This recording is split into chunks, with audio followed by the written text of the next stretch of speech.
இன்னைக்கு மார்கழி 1ஆம் தேதி ஆண்டாளுக்கு பிரசாதத்துக்கு எடுத்து வச்சிருக்கோம். என்ன பண்ண போறோம்? ஆண்டாளுக்கு வந்து ஃபர்ஸ்ட் நாளா இருக்கனால வெண்பொங்கல் பண்ணிட்டேன். வெண்பொங்கல் எல்லாருக்கும் தெரியும், சும்மா சொல்றேன் ஒரு வாட்டி. நான் 3/4 கப்பு ரைஸ் பச்சரிசி, 1/4 கப்பு வந்து பைத்தம்பருப்பு, 2 கலஞ்சி வச்சுருக்கேன். 2 சேர்த்து 1 டம்ளர், 1 டம்ளருக்கு 4 டம்ளர் ஜலம். அப்புறம் நல்லா 2 ஸ்பூன் ஜீரகம், 1 ஸ்பூன் மிளகு லேசா தட்டி வச்சிருக்கேன். கொஞ்சோண்டு முந்திரி பருப்பு, இஞ்சி, கருவேப்பிலை, நெய், உப்பு.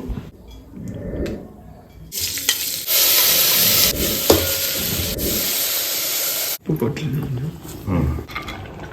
முந்திரி பருப்பு, ஜீரகம், திருப்பாவையில் பாவைனா இஞ்சி இருக்கு, அரண் இருக்கு, கண்விழி அதுவும் பாவைன்னு தான் சொல்லுவோம்.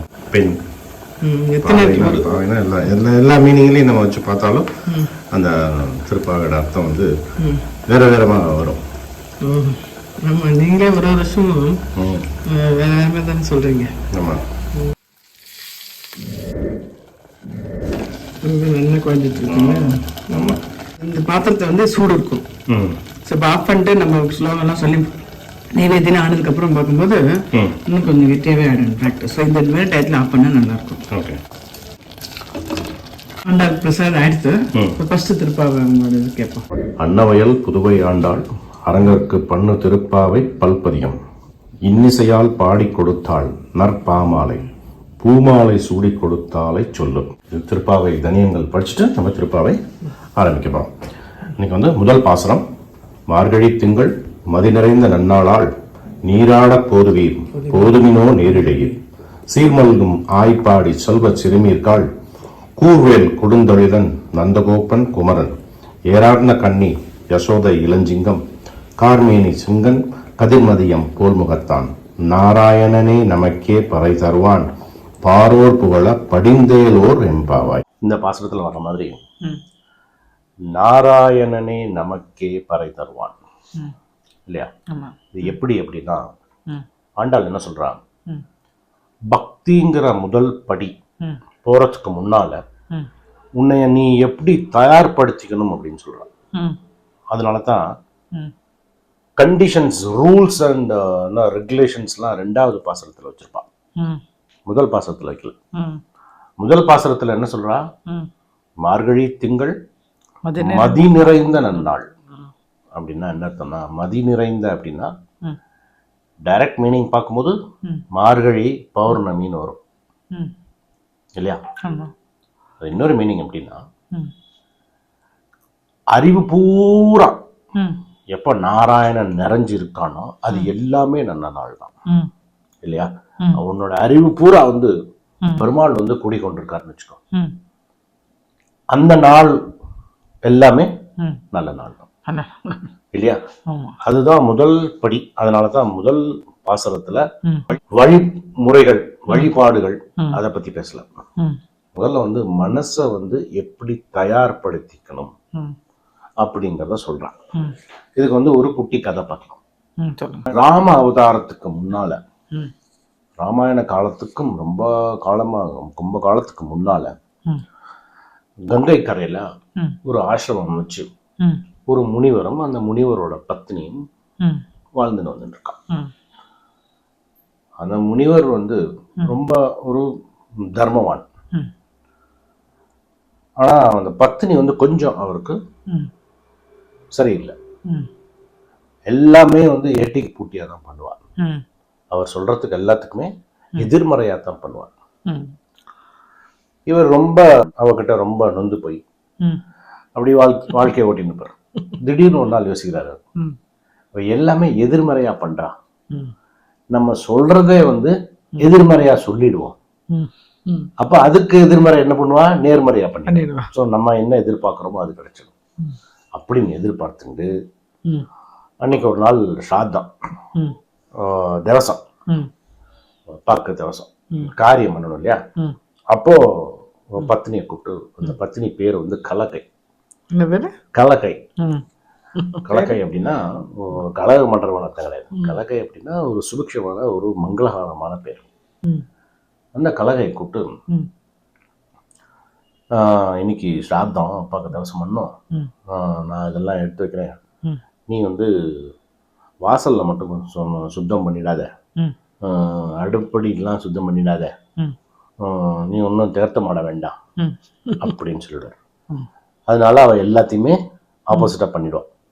கொஞ்சம் தொடச்சி கிடச்சி வச்சு தலைக்கு குளிச்சுட்டு எல்லாம் ரெடி ஆயிடுவான். இவர் எல்லாம் அந்த காரியங்கள்லாம் பண்ணி மந்திரங்கள்லாம் சொல்லிட்டு கடைசியில் அந்த அந்த பிதிர் பிண்டம் இருக்குல்ல, அதை வந்து சுத்தமான ஜலத்துல போட்டுருன்னு வாய் தவறி சொல்லிடுவார். அவன் என்ன பண்ணுவா, ஆப்போசிட்டா தானே பண்ணுவா, அவ கொண்டு போய் அசுத்தமான தண்ணீர்ல போட்டுருவான்.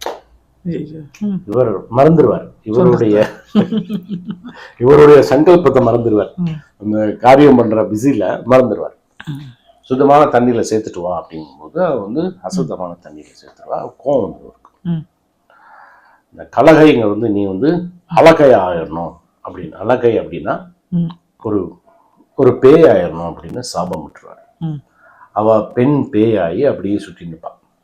அப்போ ஒரு நாள் கங்கைக்கரை ஆத்தங்கரையில தர்மாங்கதர்னு ஒரு பெரிய ரிஷி ஓம் நமோ நாராயணாயங்கன்னா மந்திரத்தை ஜபிச்சுண்டு ஆத்தங்கரை ஓரத்துல உட்கார்ந்து இருப்பார் இந்த தர்மாங்கதர்.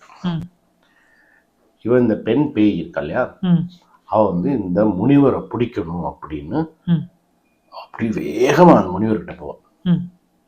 அப்போ அவர் கையில இருக்கிற ஜலத்தை எடுத்து தெளிச்சிடுவார். தெளிச்ச உடனே அந்த பேய் வந்து சாப விமோசனம் அடைஞ்சு பெண் ஆயிடுவான், கலகை ஆயிடுவான். அப்போ அவ வந்து ரொம்ப மனசு வருந்தி நடந்ததெல்லாம் சொல்லுவான். இந்த மாதிரி என்னோட முனிவர், என்னோட கணவருக்கு வந்து ரொம்ப துரோகம் பண்ணிட்டேன். அப்போ அந்த தர்மாங்கதர் சொல்வார், ஒன்றும் பிரச்சனை இல்லை, நீ வந்து மனசார வந்து செஞ்ச தப்ப உணர்ந்து திருந்தின இல்லையா, அதுதான் முக்கியம். நான் சிறு வயதுல இருந்து இன்னைக்கு வரைக்கும் நான் சேர்த்து வச்ச இந்த தவத்தோட பலன் எல்லாமே உனக்கு கொடுத்துறேன். நீ வர்ற காலத்துல நீ வந்து சந்தோஷமா இருக்கணும். நீ வந்து மனசு திருந்தினது எனக்கு ரொம்ப பிடிச்சிருக்கு. மனசு வருந்தினது, ஒருத்தரை கஷ்டப்படுத்திட்டோமே அப்படின்னு நீ வந்து மனசார நினைச்சு அழுதது எனக்கு ரொம்ப பிடிச்சது. அந்த வருத்தம் ரொம்ப முக்கியம். அப்படி இருக்கா வந்து இனிமே தவறு செய்ய மாட்டான். என்னோட தவத்தோட பலன் எல்லாம் அவனுக்கு கொடுத்துறேன்.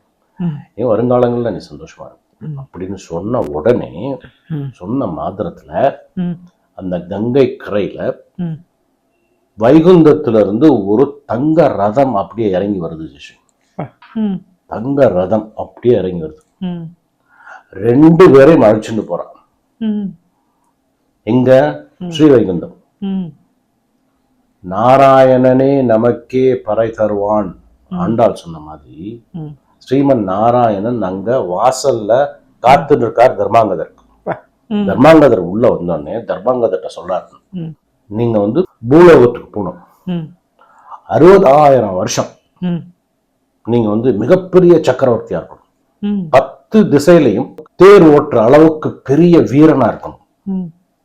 10 திசை அப்படின்னா அது பேர் தான் தசரதன். 10 திசை தேர் ஓட்டுற வீரன் அப்படின்னா அதுதான் தசரதன்.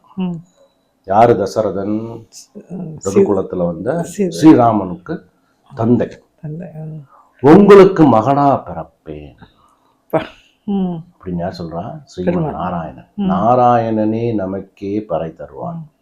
ஆண்டாள் சொன்னது, மனச வந்து மார்கழி திங்கள் மதி நிறைந்த நன்னாள், மனசு உன்னுடைய சிந்தனை உன்னுடைய அறிவு எல்லாத்துலயும் நாராயணனை உட்கார வச்சுட்டேன்னா நாராயணன் மிச்சத்தை பார்த்துட்டான். ஸ்ரீவைகுந்தம் போய் அப்படி ஒரு ஆணை தர்மாங்கதருக்கு.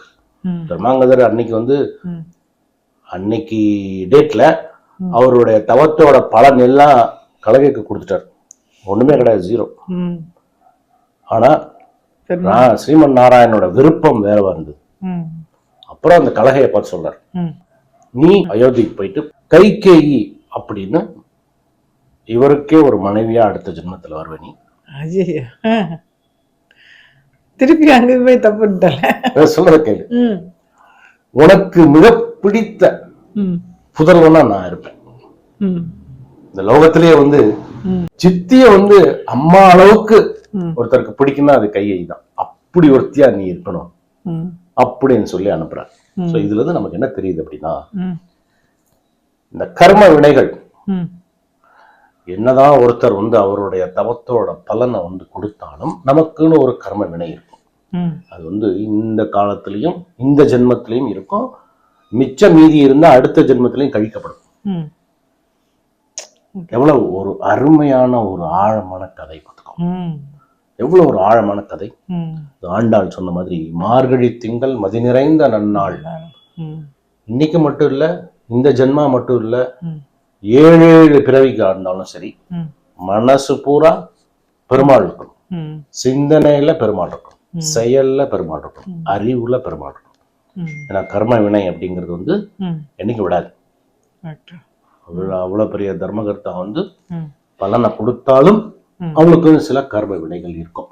ம் அடுத்த ஜென்மால அது தொடர்ந்து வரும். ம் ம் சூப்பராக இருக்கு. ம் நல்லா இருக்கு. என்னதான் ஆமாம், இது ஒரு வருஷமும் நம்ம வந்து அண்டாளோட இந்த பாசுரம் அதோட அர்த்தத்தை சொல்லுவீங்க.